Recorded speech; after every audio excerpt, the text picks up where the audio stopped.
বোলপুরে দুগ্ধেশ্বরনাথ শিব মন্দিরে 1,25,000 হনুমান চালিসা পাঠের মহাযজ্ঞ শুরু আজ থেকে। বোলপুরের দুগ্ধেশ্বরনাথ শিব মন্দিরে শুরু হলো 1,25,000 হনুমান চালিসা পাঠের মহাযজ্ঞ। আজ থেকে শুরু হওয়া এই ধর্মীয় অনুষ্ঠান টানা 8 দিন ধরে চলবে। এই উপলক্ষে মন্দির চত্বরে সাজো সাজো রব পড়েছে। আয়োজকদের উদ্যোগে মন্দির প্রাঙ্গণকে বিশেষভাবে সজ্জিত করা হয়েছে। প্রতিদিন ভোর থেকে রাত পর্যন্ত ভক্তদের অংশগ্রহণে হনুমান চালিসা পাঠ, পূজার্চনা, ভজন, সংকীর্তন সহ বিভিন্ন ধর্মীয় কর্মসূচির আয়োজন করা হয়েছে।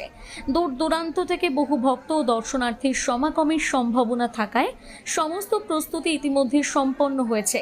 আয়োজকদের দাবি, 1,25,000 হনুমান চালিসা পাঠের এই মহাযজ্ঞের মূল উদ্দেশ্য সমাজে শান্তি, সম্প্রীতি ও সকলের মঙ্গল কামনা। 8 দিনব্যাপী অনুষ্ঠানে প্রতিদিনই বিপুল সংখ্যক ভক্তদের উপস্থিতি হবে বলে আশা প্রকাশ করেছেন তারা।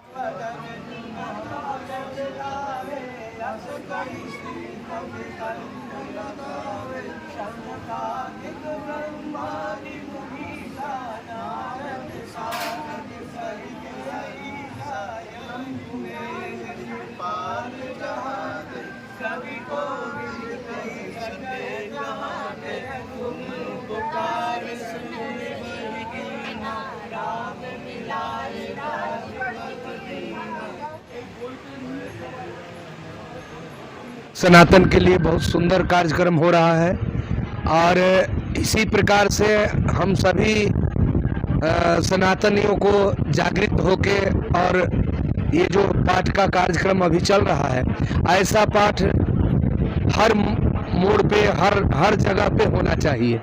जो इस शिव मंदिर में यहाँ के पुजारी जी ने जो लिया है इसका संकल्प, ये हनुमान जी की कृपा से पूर्ण हो और ऐसा हमारे हिंदू संस्कृति के लिए बड़ा ही जरूरी है, ताकि हमारे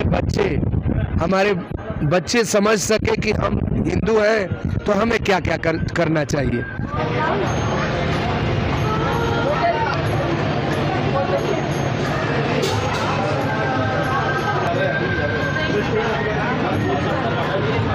এই পবিত্র এই বজরংবলী সংকটমোচন হনুমান আর আমার বাবা ভোলেনাথ দুগ্ধেশ্বর শিব মন্দির, একদিকে মা কঙ্কালে পীঠ শক্তিপীঠ, কবিগুরু রবীন্দ্রনাথ ঠাকুরের এই শান্তিনিকেতন, এই পবিত্র ভূমিতে আজকে আমাদের আপনারা দেখেছেন যে গীতা পাঠ 5 লক্ষ 1 লক্ষ কণ্ঠে গীতা পাঠ দেখেছেন, কিন্তু আপনারা দেখেননি যে হনুমান চালিসা পাঠ।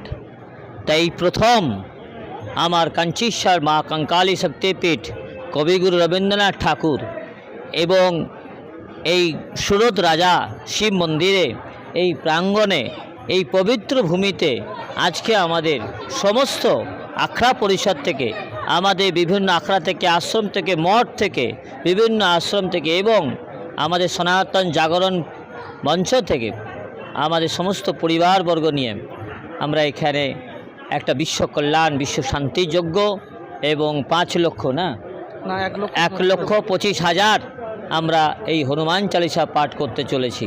1,25,000 বার হনুমান চালিসা পাঠ করা হবে। এই পাঠে আমাদের আপনারা দেখতেই পাচ্ছেন বিভিন্ন আখড়া থেকে মহারাজরা এসেছেন, তারা অংশগ্রহণ করছেন।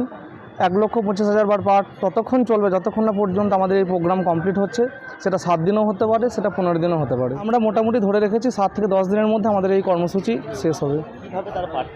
তারা নিজেরা আসবে, আমাদের এখানে বই রাখা আছে হনুমান চালিসা, সেই বই তারা নেবে, তারা নিজে বসবে, সেখানে পাঠ করবে, কাউন্টিং হবে। আমাদের এখানেও তার লিপিবদ্ধ করা হবে, তারপর সেটা শেষ করা হবে।